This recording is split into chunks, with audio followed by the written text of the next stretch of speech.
Peace, everybody. Welcome to our new show, Improve. I am Aki El Karar, and we back.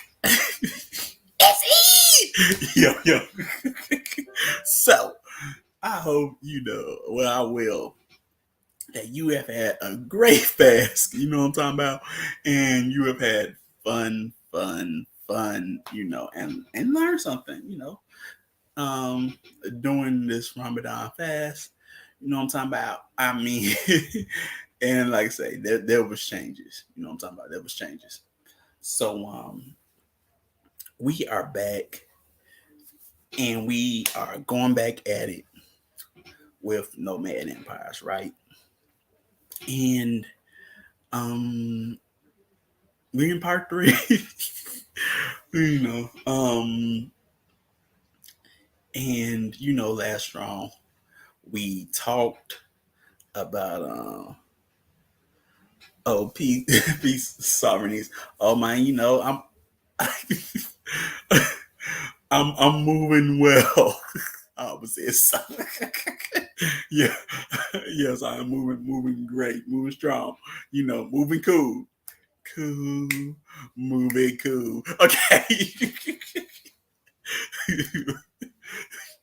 So anyway, um, so last round we we talked about a little bit about Badlands. That was we ended out with Badlands. You know what I'm talking about, and got into about way sort a little bit of way of life, or geographical way of life on the Eastern Mongolian stuff. You know what I'm talking about, and now we are into part three.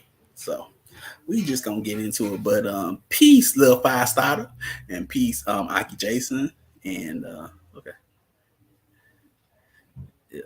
So all right,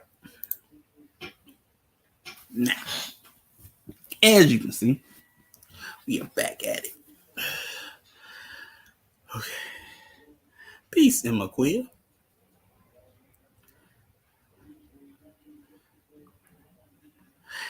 Actually, Ashley Socrates. That was actually his name. If you ever see the movie Out of Wild with Paula Patton and Andre 3000, Andre 3 Stash, you know what I'm talking about?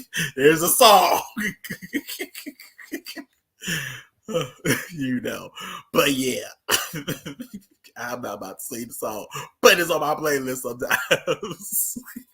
But yeah, it's about prohibition era, prohibition era. You know what I'm talking about, and it's cool. It's interesting but cool. But yeah, so here we are, and in this segment we are talking about la, da, da. Anyway, tribes and empires, right? Well, tribes and empire. Okay,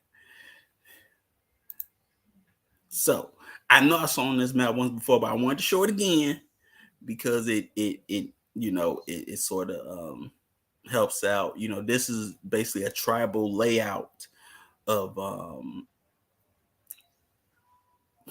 can't really call them Mongol people, but steppe nomadic people. Because they all have many names. You got, and the way they are spelled is sometimes also they're spelled many different ways. You know what I'm talking about? Spelled many different ways. You know, some you got the Merkits, you got the Khitan, you got the Jurchens, you got the Shiwei, um, you got, let's see, the Taichutes, you got the Kyrgyz, which Kyrgyzstan, you got the Uyghurs and a bunch, Tangnutes, all of these, tribes play a point and have their own, I would say, cultural history or something along those lines, where they've done some things like because I won't be able to go. When you deal with Asian imperial history, well, at least Chinese imperial history, so many dynasties, and you gotta. But if you look in the middle, it says Liao dynasty, and the Liao dynasty was ran by the Khitan, which would be, you know, um, a steppe people or ethnic steppe people. They also play a role. You know what I'm talking about? But like I say, it's so much. Now, okay. Um, 1 second. Okay. In the days before Genghis Khan and the luxury associated with world empire, the Mongols relied on clothes they could make from fur, leather, wool, felt, and camel's hair. Um, the standard garb was an ankle length robe with loose trousers worn underneath to combat the elements. Um, they had felt caps, fur hoods, leather boots, and felt bushkins with a hat. um, the fur clothes were double layered so that the fur was on the inside um, as well as out. Their favorite pelts came from foxes, lynxes, and wolves. You know, so hey, for some of us, um, I've never had a fur coat. For some of us, we like chinchilla. You know, um, if you're in the furs, especially if from the north and you know, it gets cold up here. And people were in the fur coats and still are in a sense. But it was for some it was about that chinchilla. Uh, some had well, my mom had a beaver, and then she thought she was really doing it when she got this silver fox coat that my dad got for her. Even came with a matching headband. It was, but you had to keep that away from me because I allergies. Weird, but hey, it is what it is. Some people like the style and profile, and same thing. We sort of saw the style of dress in last strong, you know, um with the last video. You know what I'm talking about? Uh, like she really thought she was doing it, especially be winning. And she come out with the headband and the silver man, because she used to rock that. Man, she used to rock that dang on beaver, and then she had it engraved with her name in it and whatnot. My and we had and now that we had to go all the way downtown just to get these coats. We thought we was doing it. Had to go all the way downtown to get these goats. You know. Um. Oh man, I don't think it was. Dang. Abaharu, no. I don't think it's Adriana first. I can't remember. But I was a baby. Shoot, I was a kid. So, but yeah, man. You know. So yeah. But some people, but these furs have been known to have value, resource value and things like that. You know, who didn't want to have some have a wolf pelt. Sometimes you see um native dress, and you always see like this big chief with a with a wolf head with as a hood. That always look cool to me. So, but but yeah, Mike. So, um, of the many rodents, including mice, gerbils, hamsters, and lemmings, the Mongols had a special fascination for the marmot, which they ate as a rare delicacy. Extremely hard to hunt and catch, marmots taxed the ingenuity of nomadic hunters, but apart from their role in the pastoralist diet, they were valued because of a peculiar um, superstition, well, superstition um, that one could tell from. examining marmots, what the weather and the seasons would be like, right? So, look, I know, we're like, ah, yes, for some people, hey, I'm not judging, but hey, a marmot is of the rodent family. If you do not know, you know what I'm talking about. And hey, it's what it is. But I find that superstition very interesting because what does it line up with Groundhog's Day for the West? You know what I'm talking about? Which also looked like a fat, well, a fat rodent as well. So, but I mean, hey, But hey, you live on the steps. Hey, you got to survive. I mean, yeah, like we already went in last round. Sheep, goats. They didn't have much meat on them. And you use the bovines for beast of burden, and and the horse is sacred. We ain't killing no horses. ride we ride off of them in war and whatnot. You know what I'm talking about? And oh, no, we ain't doing that to the camel neither. You know what I'm saying? Oh, also another taboo for eating. You never eat an animal that's been struck by lightning. It has something to do. Well, to try to explain, Mongol spirituality, it's sort of hard. We'll get into it. We get into the blue sky and whatnot, but it's it's complex. This is already look when we dealing with tribes. It's already gonna get complex. Okay, we did I'll get, get our fix for having a fur coat. Well. Yeah, exactly. I never had one. I don't even care for one. So it's like, oh well. Oh well. Who I don't want one, but it was like, oh well. I miss that. Hey yo, I miss that train. That don't move me. That really don't move me. But yeah, man. This is what a dang on marmot looks like. Looks like a furry squirrel. You know what I'm talking about? It's what happened. Oh man. It's kind of sort of. Like I say, I think it more so has, like I said, do with the blue sky and Tingri and whatnot. Um, and things like that. Um, but yeah, that's very small.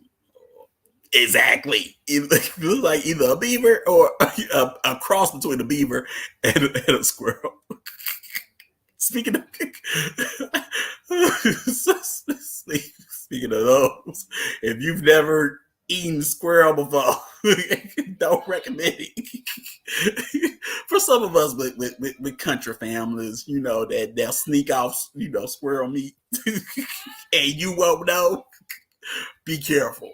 You got to be careful. But yeah, um, there was a there was also a superior clear mare's milk known as black kumis, produced solely for khans, chieftains, and high-ranking oligarchs. But since the alcohol content of kumis was only 3.35 or 3.35 hundredths, because there's no one. Look at me doing bad. There's no ones after the point. It goes tenths and hundreds. So hundredths, and tenths, just in case, But yeah, that'll be 35 hundredths. Well, no, yeah, 35 hundredths. Yeah, three 3500% at most. The nomads got used to drinking huge quantities of it. In the innocent days of Kumis alone, alcoholism was rare, and hence vice also.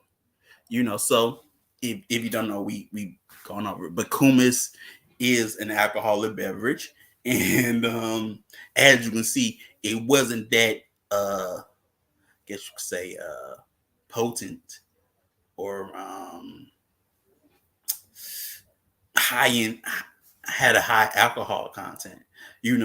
So heavy alcoholism was rare in Mongol society, as well as the usual brawl that goes around um, when alcohol is involved. For those that know. So yeah, mm. uh, looks like a squirrel. Okay, I already read that one. Okay, but alcohol became a serious problem later when the Mongols became exposed to real wine, um, 3 or 4 times as powerful. But not even Genghis Khan could do much about it, as heavy drinking was so completely ingrained in Mongol culture. Drunkenness was regarded as something to be proud of and an honorable estate, um, and the ultimate expression of machismo. So, I mean, look here.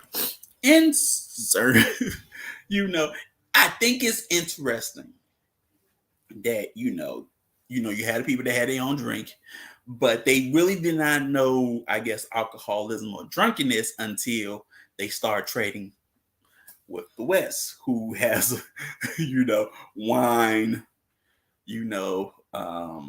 which is a lot more, as they say, powerful, stronger, in a sense. And what? Because you have a culture that revers in drunkenness, but then you get something that's stronger, and then what? You have a problem with alcoholism, and you have issues that you really didn't plan on having it, all because of, I would say, intermingling with different cultures, and then but which is interesting because it's funny how as as you see probably in like like in movies like Marco Polo and things. It's amazing how one really when Western people that didn't look like us, they leave these accounts and they talk about like the Mongols and how barbaric and savage and nasty they were. You know what I'm talking about? Um, and how they were cannibals, and that there's a count of them saying that they're cannibals. It's like, and then you see that pattern, like every time you go someplace, you say this about certain indigenous people of that land, saying how they're this, they're that, they're cannibals, and whatnot, and, and whatnot. Look, they said that the women, at least in their retrospect, that the women were fat and ugly,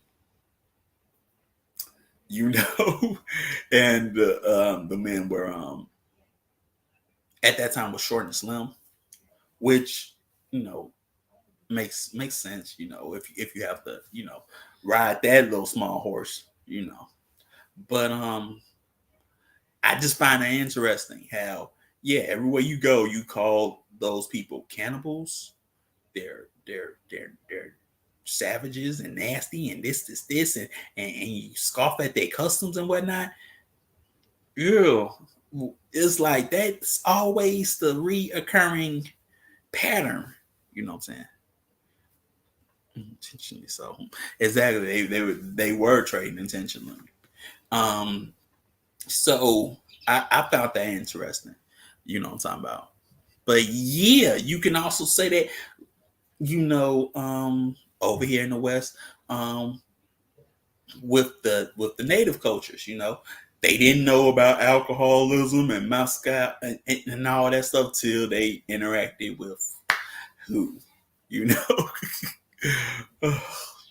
French, Spanish, English, you know, we know.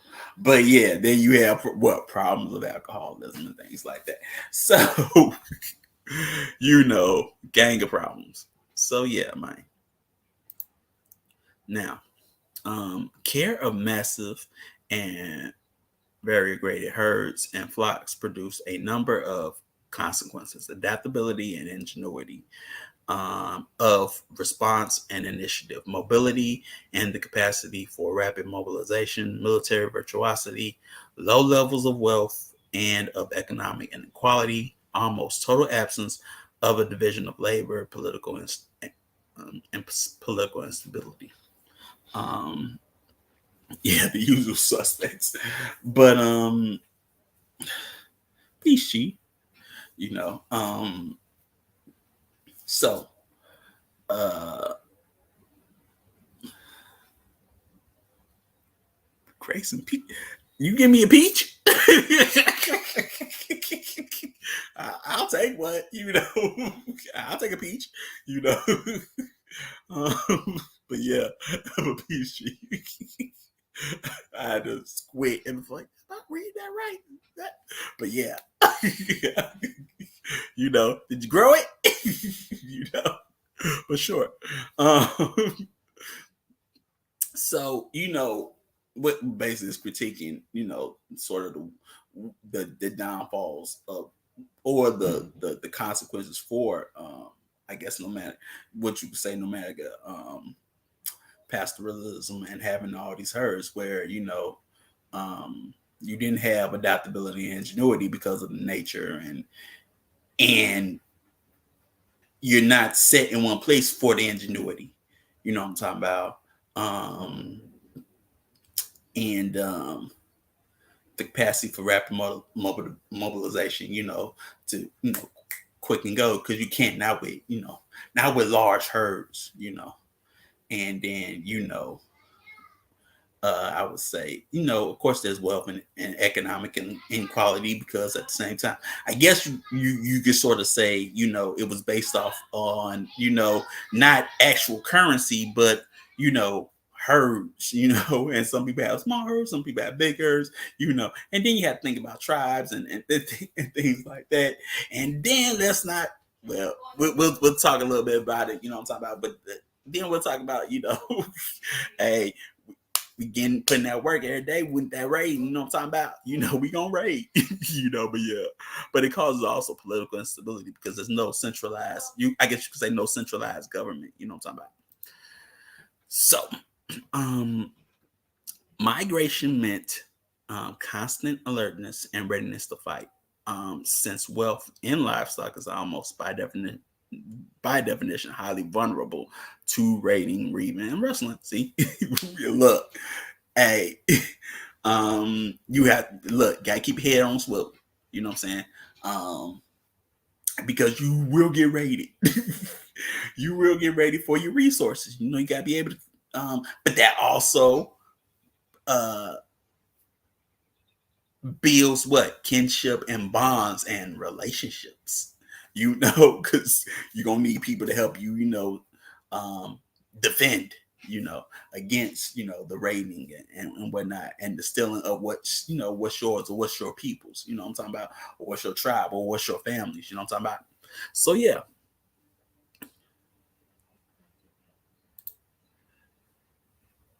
Now, the role of hunting was very important. The Mongols began their hunting career with wolves and small animals, ruthlessly tracking down the former and trading furs from the later for clothes and other items. But they soon evolved into hunters of big game, and their gigantic battles, the beating of woods and bushes to flush game out, were an important form of military training.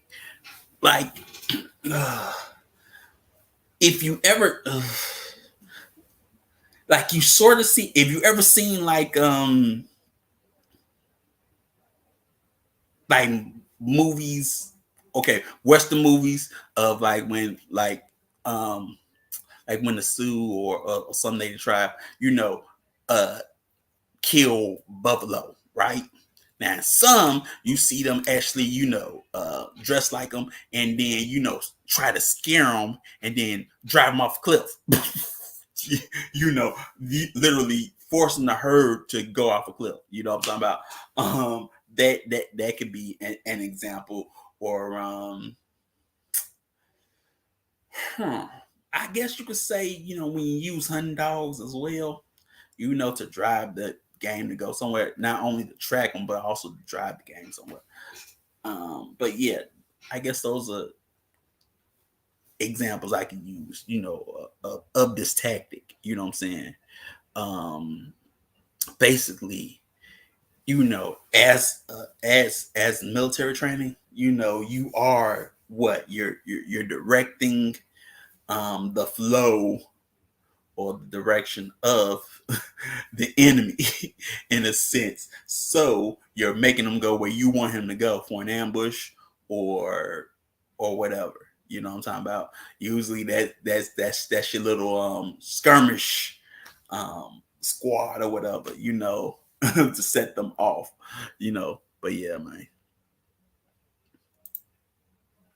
So nomadic pastoral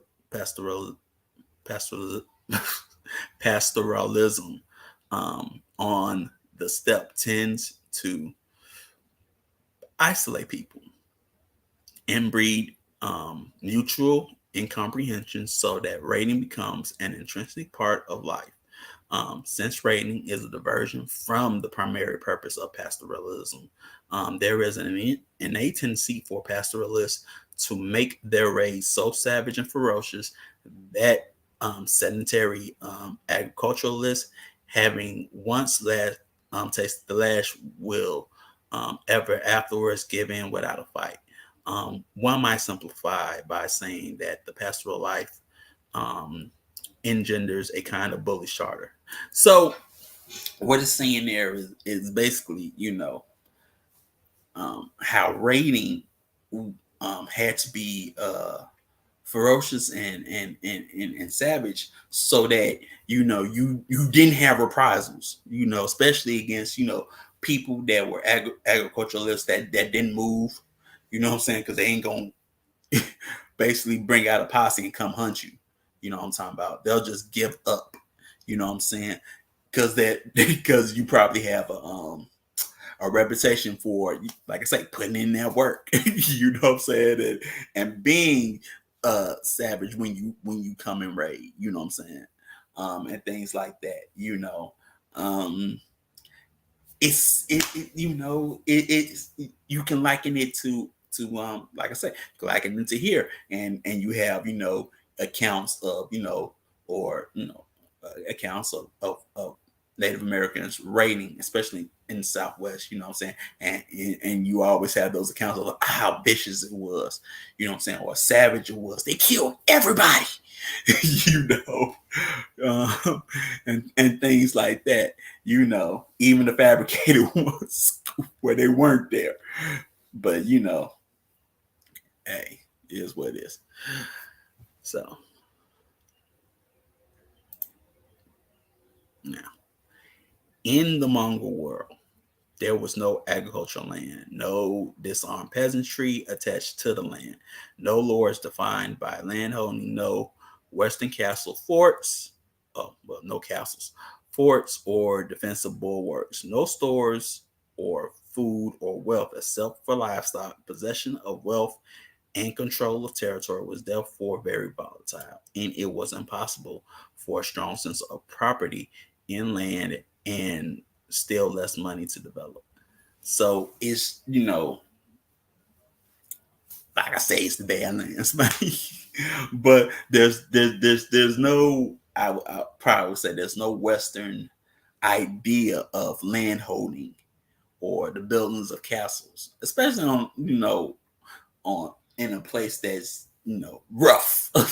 you know, um, how can you really, like I say, how can you really have an agrarian society when um the natural society or the natural weather or the natural climate doesn't really provide for all of that. You know what I'm talking about?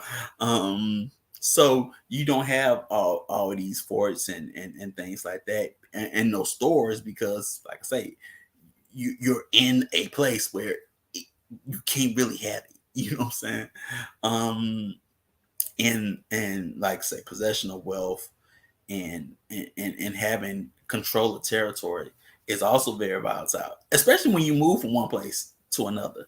You're not in one state of place, and that doesn't mean that all Mongol tribes then stay in one place. Some did, some did have a sort of a more agrarian society than others. You know what I'm talking about? And some didn't. you know. So, but it all depends. Sometimes it depends on it all depends on regions and things like that, though. But yeah.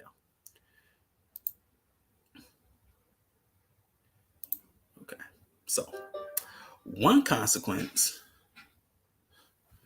was the lack of specialization or division of labor in Mongol society. In particular, a distinction between herdsman and soldier did not exist. For every male Mongol was both, and since both sexes tended flocks and drove wagons, the division of labor by gender was minimal. So, like I say, it when reading researching these things, remember your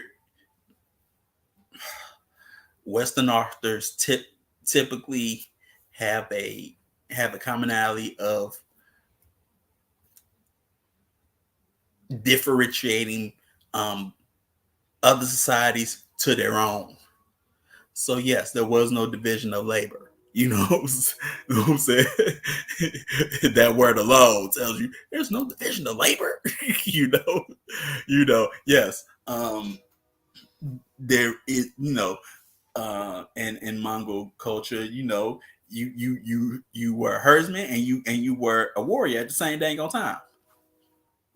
Same thing. And if you are a Mongol woman, yeah, you tend to flocks and you can drive wagons and whatnot. You can also shoot a bow. you can also shoot a bow, and you can pitch up a girl and whatnot and all that. So there was no label. There was no I guess in the modern sense of wokeness. There wasn't needed. Wasn't needed, all of that. No, we don't need all of that. It's not needed.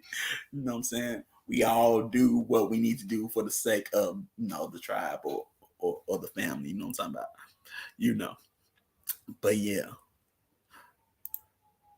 So okay, we gonna do this. I'm gonna give the people what they want. They wanted some songs and whatnot. We gonna do this. But I have to let you know, it took because you got to be careful, because I don't know if Mongolian TV is copywritten. But I know Russian is. So I had to be very careful. You know what I'm saying? So we gonna do this. But just in case, links are in the description. Just in case. Also, if you're wearing headphones, you may want to be careful. Turn the volume down, just because the singing is loud. The singing is loud. I just say it like that. The singing is loud. Okay. I know we like the bang in the trunk, we like loud music, but I'm just letting you know now that the singing is going to be loud. If you got sensitive ears, turn the volume down now. But yeah, here we go.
Okay. So that right there is what they call long song. You know, um, long song depends on how you sing it. Um, it sounds like that, or it sounds totally different. It just depends on who sings it. You know, at least when I listen to long song, that's um that's what I get. You know what I'm talking about? Depends on who's singing it, you know what I'm talking about. But it's but also you sort of see, I don't, well, similarities um in other cultures um with that type of singing. You know what I'm talking about? But also, if you can see, the guy, he is playing what's called a horse fiddle. As you can see, there's a horse on on the top. You know what I'm talking about? Similar to like a cello, but it's like two or three strings, and you sort of see similarities. Go, you sort of see this instrument um in a few like it, or a similar type of instrument in like your Chinese culture, your Japanese culture, you know, and things like that. Same string type instrument, you know, and whatnot. It is very interesting. I'm like, ain't that the, you know, um, or sometimes I can say, don't that look like a shamishan from Japan? You know, but they play with a, I don't know what you call it, but it looks like a, well, I ain't gonna say what it looks like, but yeah, but you know, but it play like a guitar, but it looks like the same, you know, it's like similar to a horse fiddle without the fiddle, you know, or a horse, or you know, but but yeah, man. But shalom, Emily Akira. Okay. Now, men made bows and arrows, stirrups, bits, saddles, built dwellings and carts, looked after the horses, milked the mares, and churned their milk, tended and loaded the camels. Women made clothes, drove carts, loaded tents and gears onto them, milked cows, made butter and cheese, sewed skins, shoes, and clothes. You know, so yeah, well, that's pretty much self-explanatory. You know what I'm talking about. Also, when it comes to bows and arrows, I do like how, you know, step people make, you know, the composite bow or whatever. You know, it's with wood and bone. I thought that was so cool. You know what I'm talking about? And then you have to do it at the right time. And then, you know, otherwise, if it was sort of like, you know, you had to get the you had to get the tree at the right time and the bone at the right time. You know, if you didn't, you know, you was gonna have a weak bow. You know what I'm talking about? But, you know, and then I just find that cool. But yeah. And we gonna get into, you know, another one, another song. You know, we got an eight. Well, we gonna get into an A and B selection. So, yeah. And here it is.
Kutsinin sertin zoğarında tağır vercan. Kebir çıkaşın odur yavan hisin ajlan bıt yavan ayyan zamçın ulti teven asırna.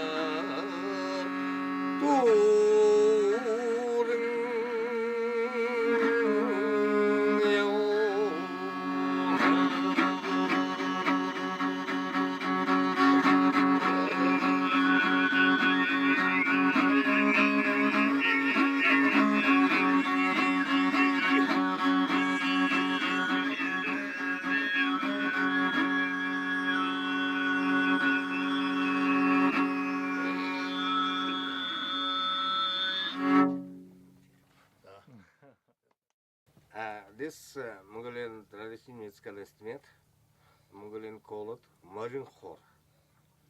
Mur, this horse.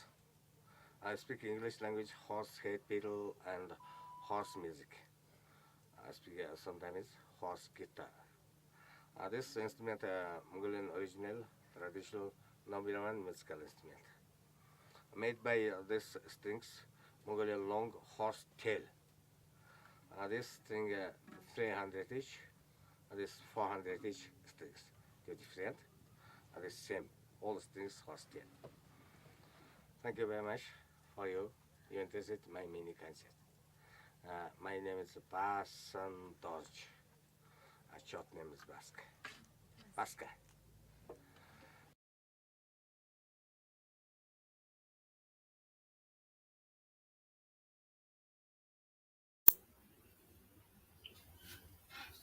Okay.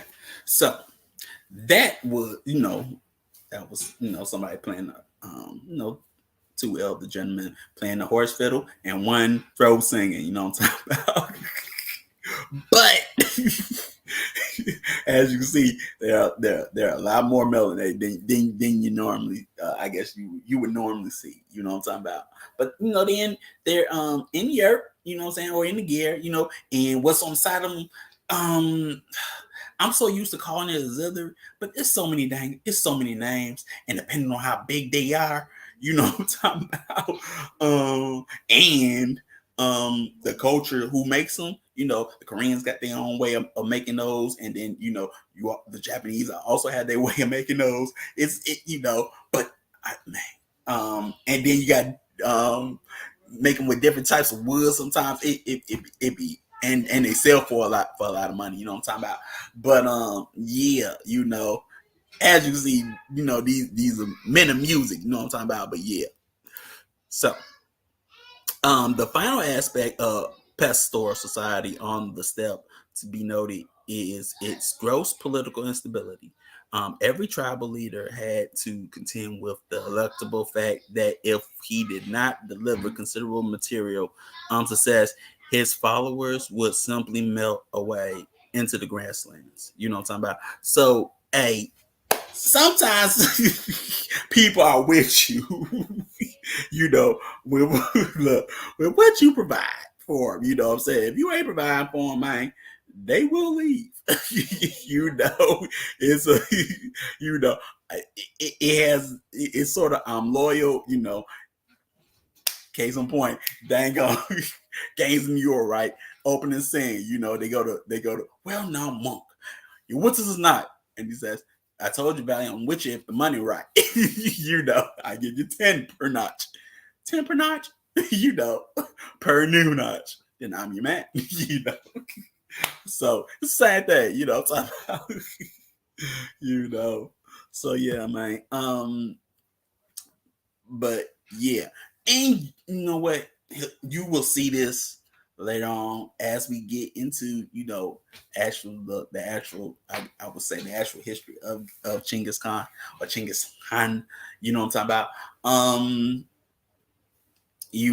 How that affects what happens when that goes down. You know what I'm talking about.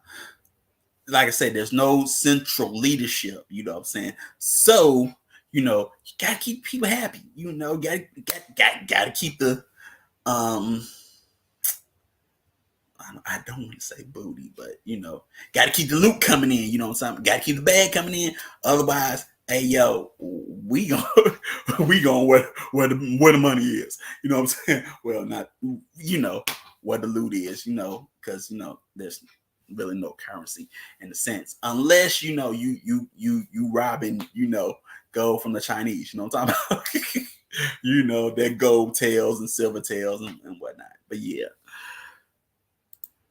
so there had been powerful confederations and even some empires on the steppes before the 13th century. Scythians, Alans, Huns, Avars, Kyrgyz, and especially the Uyghurs. So, you know, um, they're not the first. The Mongols are not the first, to from the steppes to have an empire. They're probably the most successful because they had the largest. They were probably the most successful at it. Like I say, if I had books on Scythians, I could tell you about that. The Huns, we know, Attila, they had a nice run. We'll get into, look, we're gonna get into the Huns a little bit. Um, things like that. But Kyrgyz, like I say, steppe people. But yeah, they weren't the only ones. You know what I'm saying? Especially by the 13th century, they weren't the only ones. And I would say, well, can you say? Yeah, they left out at least two main ones. I would say at least they left out two main ones. But yeah, so the Mongols began as an obscure tribe in one corner of Central Asia. Their foundation myth speaks of a mating between a male blue-gray wolf and a fallow deer, um, who migrated to a high peak in the Kente range nearer the headwaters of the Onon and Caroline rivers. From this union emerged a sole human male child named Badachikan. Just say it like that. Okay. So, um, I know when you see, they it says that the Mongols, um, their foundation speaks of the mating between a wolf and a deer. We all know that ain't possible. But um, if you read the or if you ever perchance get the book Secret History of the Mongols, or is it Genghis Khan? Well, it should be Secret History of the Mongols. I'll just say about that. Or the Secret History of Genghis Khan. But it's one of the two. I think it's the Secret History of Genghis Khan though. But it talks about the I guess you could say this creation myth, and or at least it goes into depth. Because you do see that um, where there's a mating between a wolf and a blue wolf and a deer. Actually, at least in the secret histories, it's the mating of two people, and the male's name was Blue Wolf or Blue Gray Wolf, and the woman's name was basically Fallow Deer. That's what you know. um, that's what really happened. You know what I'm talking about? Um, but yes, and they had a kid. It's we sort of get into you know um creation and whatnot. So this is how basically the Mongols creation story starts. But they never. But some historians never give you context. Or detailed context. Whereas in the secret history of the Mongols, it actually gave you a context of, oh, so they were actually people. Okay, that explains it. you know. So, okay. Making sure I didn't leave anything out that I want to talk about. Yep. Okay. Okay. Dozen of generations later, Doban and his wife Alan the Fair produced two sons after Doban's death. She brought forth three more sons, whose father was supposed to be a mysterious being um, called mysterious being as yellow as the sun, who entered her tent by the light of the moonbeams coming through the smoke hole. Um, Also, this is also in the secret history of Genghis Khan, where the older sons, the ones that was sired by Dobon, is they question um their brother's lineage because they're known as the sons of Doban, but they're like, but Doban died. How he have three sons, three more sons? You know what I'm saying? Somebody lying. We gonna have to call Maury. And basically, the two sons like, we call him Maury for this. But in the secret history, right? The mother addresses this, and she gives an account of you know of the person, yellow as the sun, who comes through the smoke hole, rubs her tummy, and then she becomes pregnant. Things like that. But she also she sort of does it in I would say a wise way, because she tells the sons, okay, she places arrows before them. And we seen this, like you've seen this in dang on Red Cliff, right? Places arrows before them and tell them to break them. They break them, arrows break. But she tries to unionize her sons by saying, well, all of y'all are birthed from me, and y'all must be united as one, like these arrows, so y'all don't break. Same thing, right? So the sons stay sort of united, and they divvy up the inheritance that Doman left for them.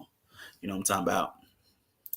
Because we're gonna get into it now. The five sons of Doban, both the two he had actually begotten, and the three born from a godlike source. Mm-hmm.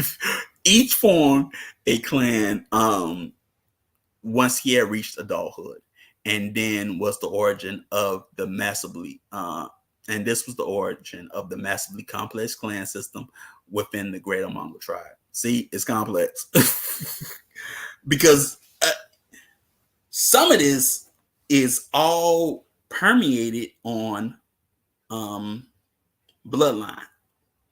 You know what I'm talking about? And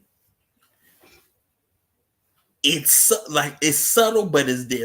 It's gonna cause conflict in some areas. You know what I'm talking about? Now, the youngest son, Bondachar, founded the famous Borjigit clan, from which the future Genghis Khan would spring. His great grandson, in turn, was Kaidu, um, the first ruler of a fully united Mongol tribe. Again, according to legend, the original Mongols were said to have been tall and bearded with light colored hair and blue eyes.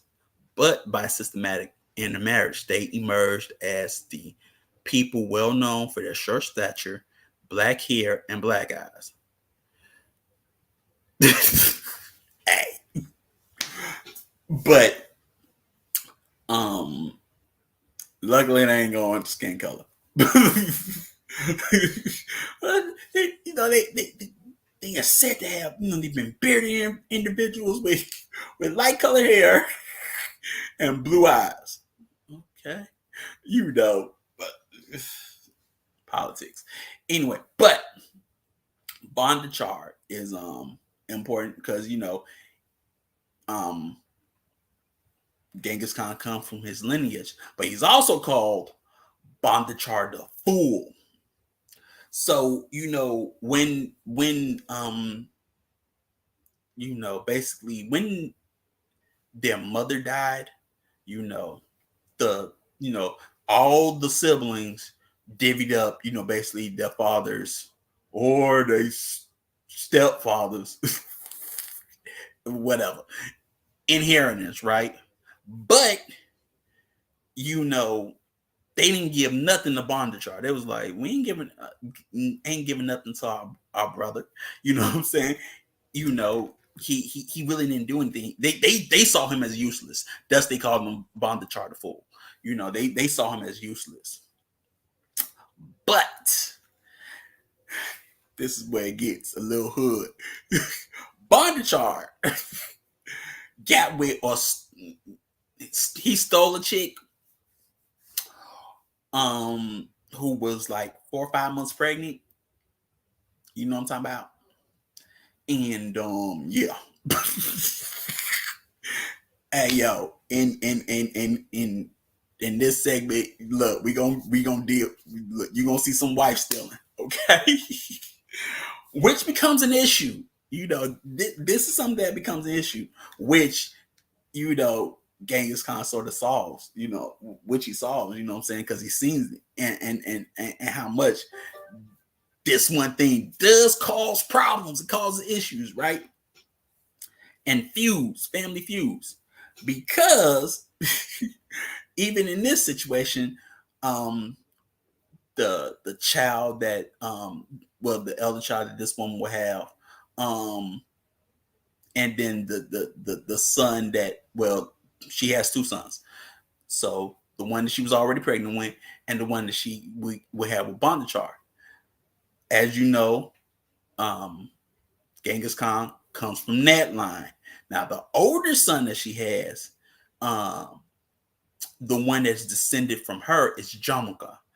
We'll get into Jamuka later, but he's a big player. But that, like I say, that riff, like if you look at it, like Genghis Khan and him are friends. We just say it like that. He's friends, because I ain't gonna try to spoil you, but they're friends.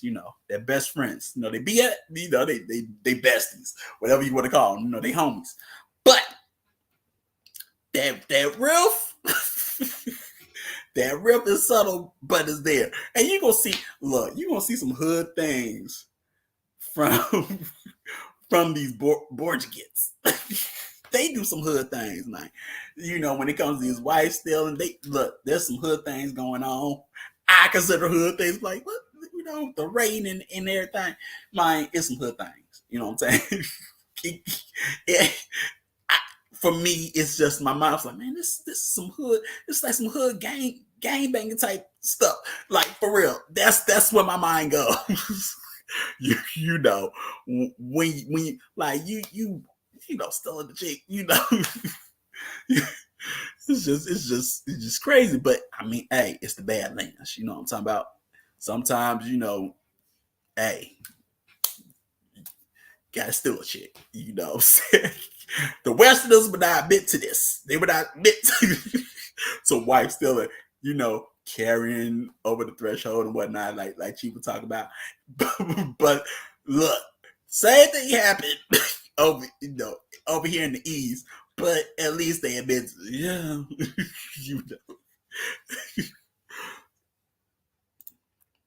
So peace, Master Minglet. So, of all the tribes, the Mongols' closest relatives were Tatars, Khitans. To the east, the Manchus, yet farther to the east, and the Turkic tribes of Central Asia to the west. These their ethnic groups shared a common cultural and linguistic heritage with some of the tribes of Siberia, where they possibly all originated from.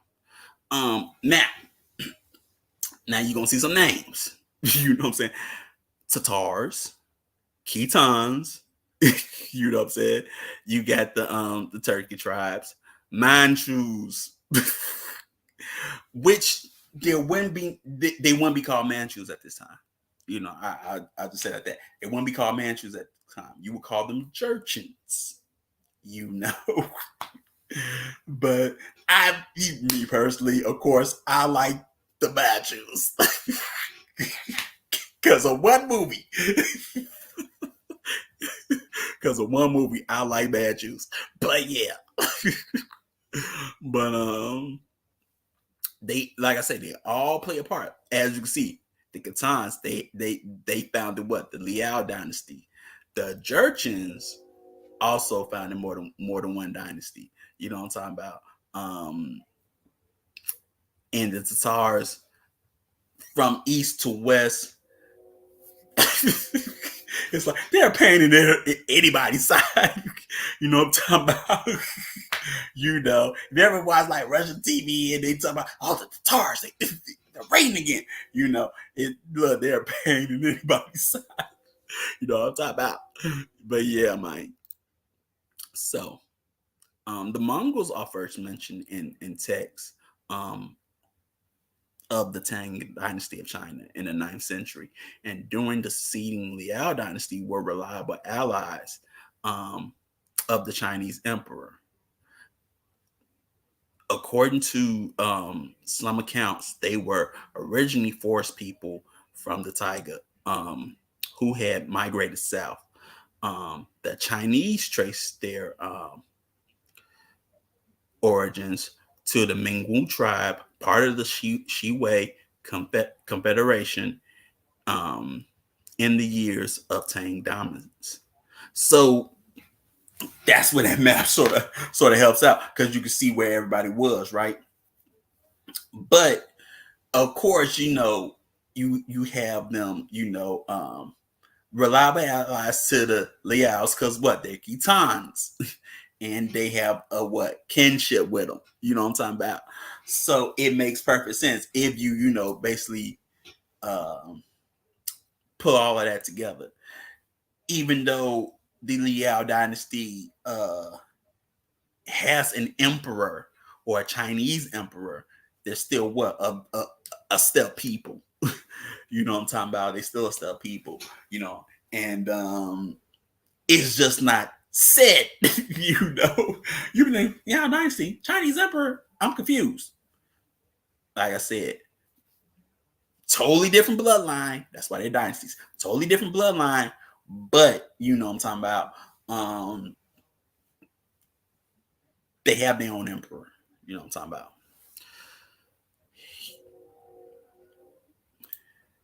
So, um, by this time, they have firmly established themselves in the Honor and Caroline area of Mongolia.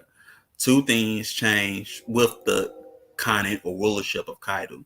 First, Kaidu began to intrigue with the Jurchen people of Manchuria, who would finally overthrow the Liao dynasty in the early 12th century and establish the Jin dynasty. So he's really in cahoots with the Jurchens. You know what I'm talking about? Who who overthrow the Liao, you know what I'm saying? And create the Jin dynasty. You know what I'm saying? Now, you can basically say that the steppe people had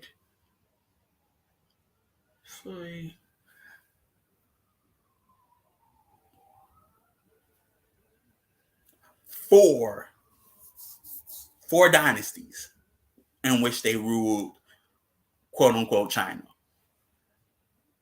Liao, Jin. Now remember, there's two Jins.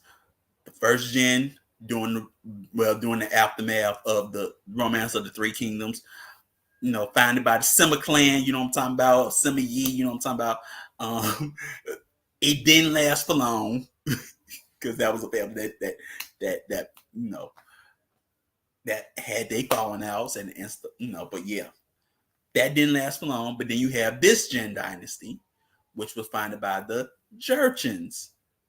There's what is that? What is that TV show? It has what? Don't it have Tiffany in it? Tiffany Time. Where she plays a jerk. She plays it like a Jurchen, like noble girl, and ends up becoming. Well, it don't matter. But yeah. But They have so it's Liao, Jin, Yuan, which is the Mongol um, dynasty, and out Qing. I'm counting four so far, at least four that I know of. Qing, which is the last one. Ice and Jetto. Ice and Jetto Puyi. You know, open the door. Open the door. You're not the emperor. the emperor's grown and he got a car. Liar. I love it when he says that. Liar. But yeah. So, but yeah, so don't ethnically, like I say, ethnically, these empires have changed hands, you know what I'm saying? Through different ethnic people, you know what I'm saying? That region of land, because it's big. It's big, you know. So yeah. Now here's the Jin Dynasty. As you can see, it's in the north, you know what I'm saying? And of course, these lines are mainland China of modern China, and modern Mongolia. But as you can see, the Jin Dynasty, it's way in the north.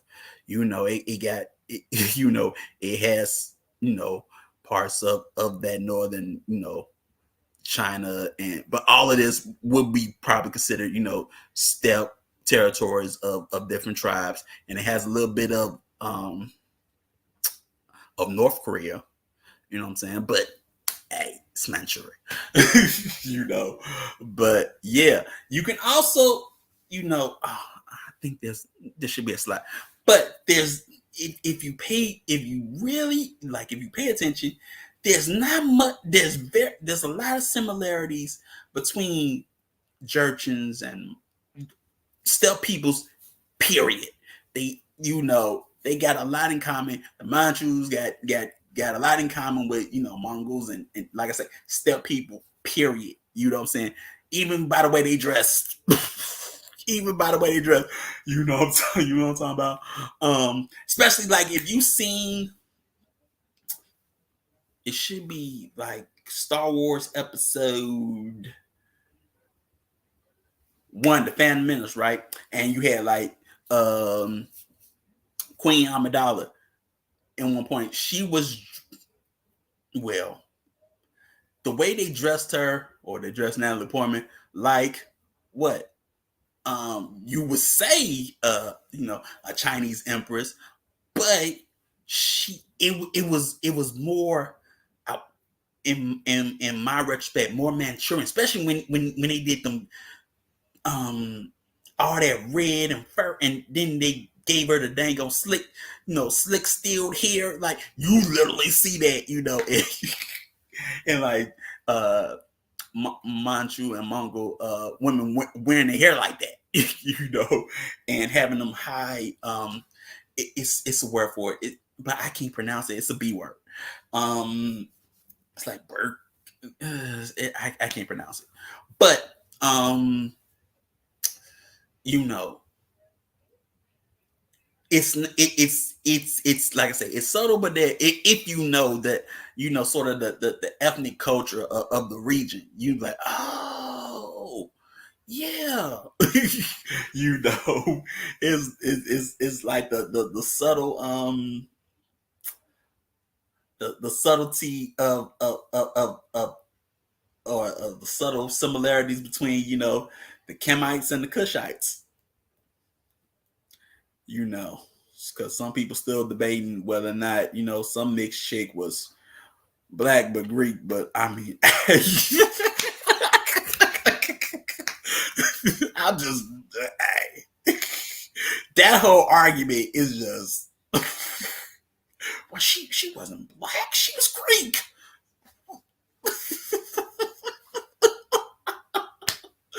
So also, so she's born in Greece.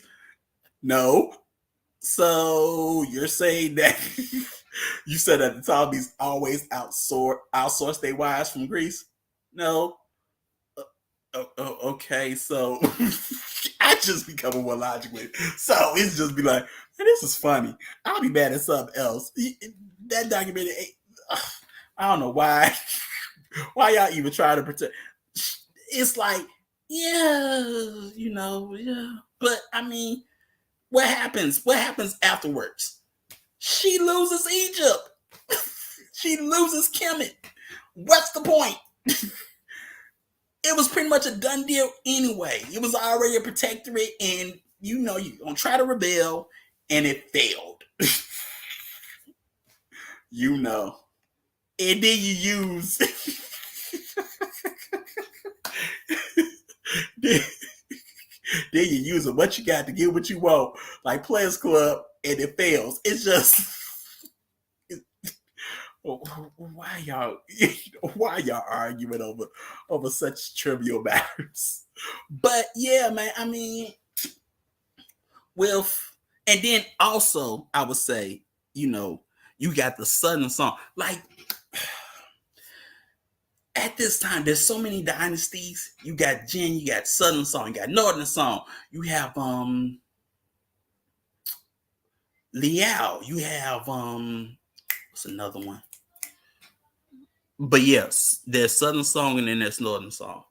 And then man, also they even differentiate themselves ethnically from those from the north and the south. You know what I'm talking about? It's a lot.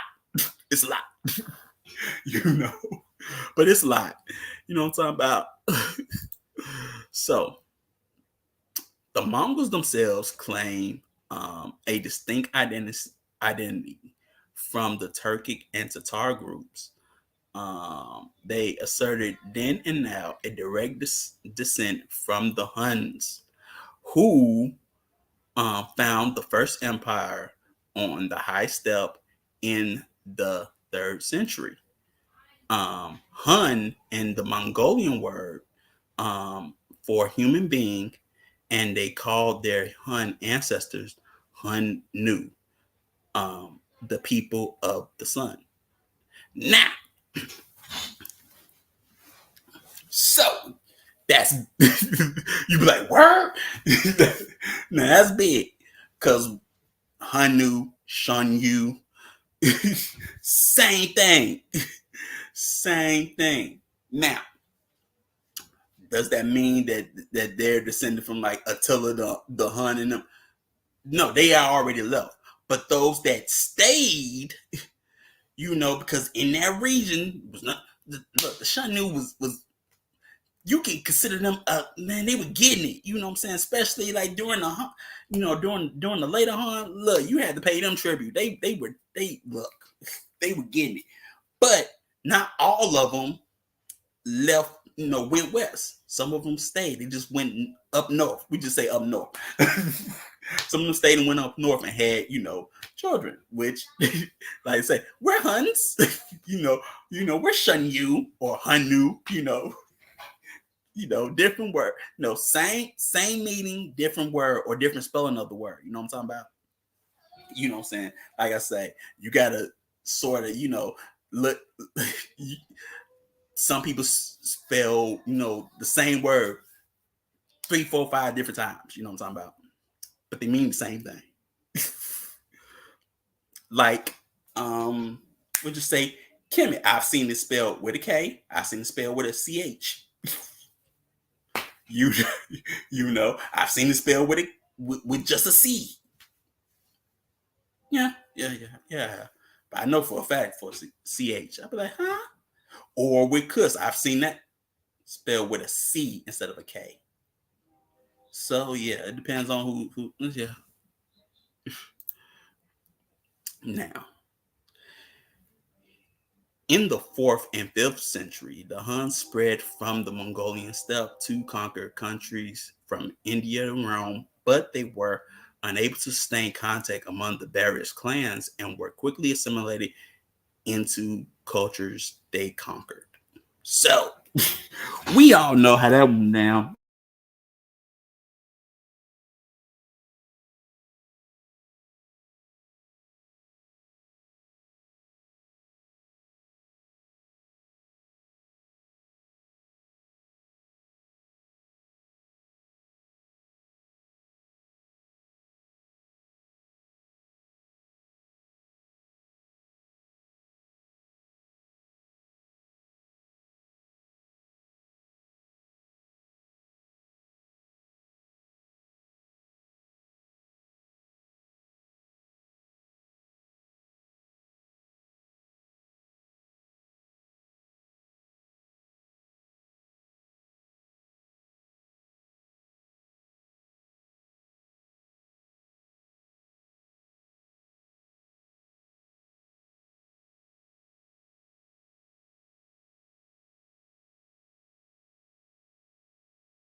Whoa. Apparently this thing was still going. Okay. Sorry about that. I had a connection problem. Like it went out for a minute, then it came back. But I'm back.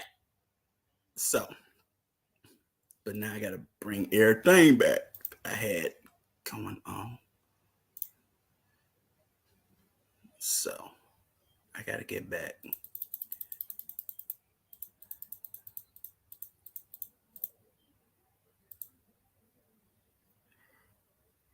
my place.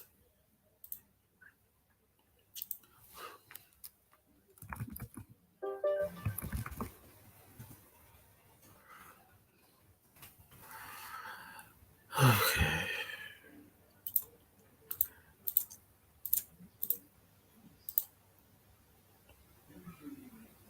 No, no, no, no. It tornado tornado warning. So you know what I'm talking about? It kicked in and then it, came back. But yeah. So that was the issue. So for those that don't know, this was the Hun Empire. Um during basically during the time of, um Rome, but this was when it was East and Western Rome now, you know what I'm talking about. But it expanded, a very long way in a sense, from basically, Middle Eurasia to, West, Eastern Europe. Yeah, Eastern Europe. We'll just say that. So, but yeah, but it couldn't sustain itself. It didn't have that, talking about I guess those stable central leaders that could unite them. Then they start fighting, and then they just, like I said, they got ate up by everybody that they used to conquer. You know what I'm talking about. Now, Kaidu bequeathed the Mongols a poison chalice in the shape of bitter feuding between two principal clans in the Mongol tribes, the Borjigid and the Taichuts. Um, there were 13 clans altogether, but none as important as these. This make okay. So the eldest son by Shinkor Doksan was made head of the Borjigid, as the privilege of the senior sibling, but the younger formed his own lineage, the Taichu clan, as part of some obscure fraternal conflict. Um, the desperate conflict between these two clans alone made it impossible for Kaido or any of his successors to emerge as the Khan of a united super tribe. So, you know, um, that happens. The families fight. And then it never gets resolved. There's no conflict resolution. See there, conflict resolution. There's no conflict resolution. Therefore, you have disunity and between clans and whatnot. And then there's always that issue of I don't like you, because you're a Taichu. Because also, the Taichus will also be in power for a long time. Maybe 3 centuries? Nah. But they'll be in power. They'll be in power. And they'll be you would say the more dominant clan, um, uh, and not the Borg kids. You know what I'm talking about? But like I said, there'll be conflict between these two. Know what I'm talking about? Okay, so I have to put this file back in because yeah, But since I was already live, I couldn't do it. But let's see. Here it is. Okay, I may or may not have to mute this because I don't know if the song gets copyrighted. But here's a little bit of Mongolian dancing for you. As you can see, they're already dressed in Mongol armor and whatnot, which I thought was cool. You know what I'm talking about? But yeah.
But yeah.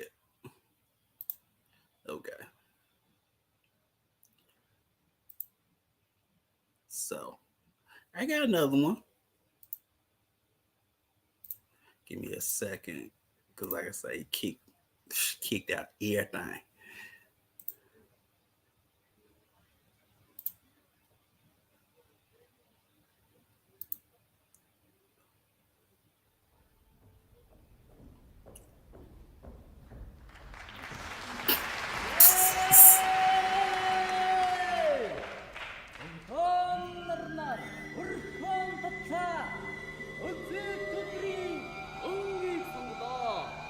I don't even know the song. I couldn't find the name of the song in my mind, and I didn't want to know. Look, if I found a name to a song, I knew it would be copyrighted. So I didn't put nothing that could be copyrighted. You know, if they had a name to it, I was like, no. So I don't know the name of the song.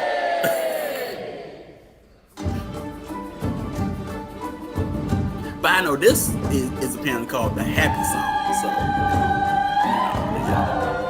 ain't that happy song, but yeah. But pay attention to the dress and whatnot, the clothes and instruments.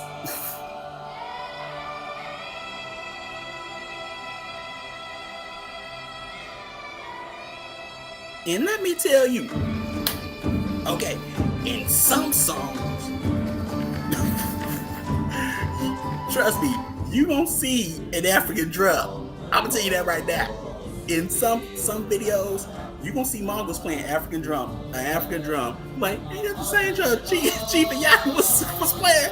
Why is it right there?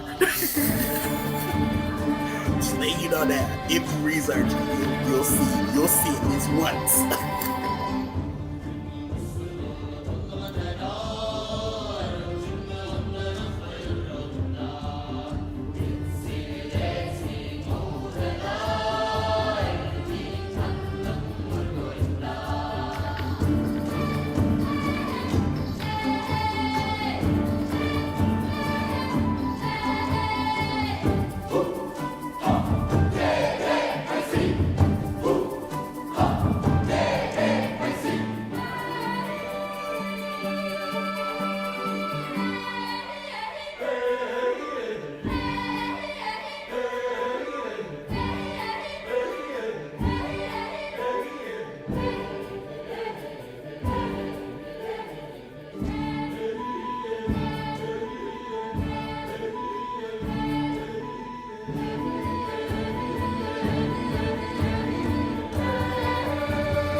You see it? There it is. There it is. It's right there. He's playing it. It's black. It's black. You know, but it's there. It's right there.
Okay. So yeah.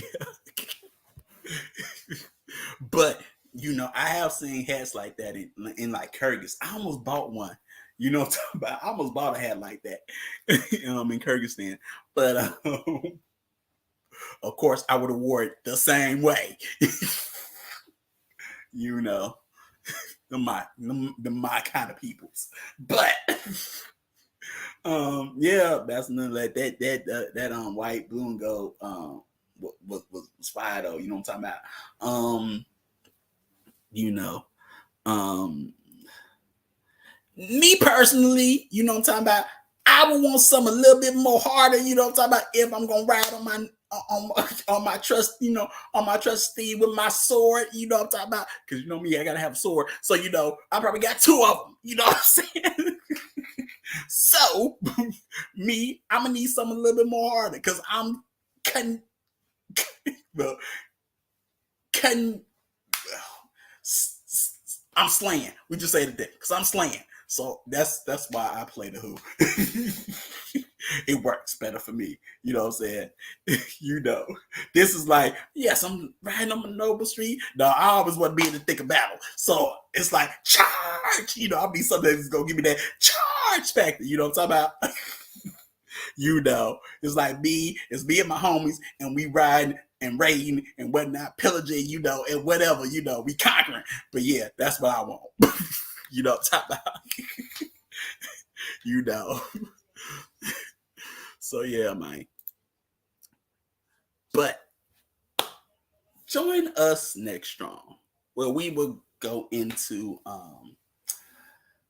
Tribes and Empire again. We're gonna talk a little bit about Genghis Khan's early history because that plays in the part.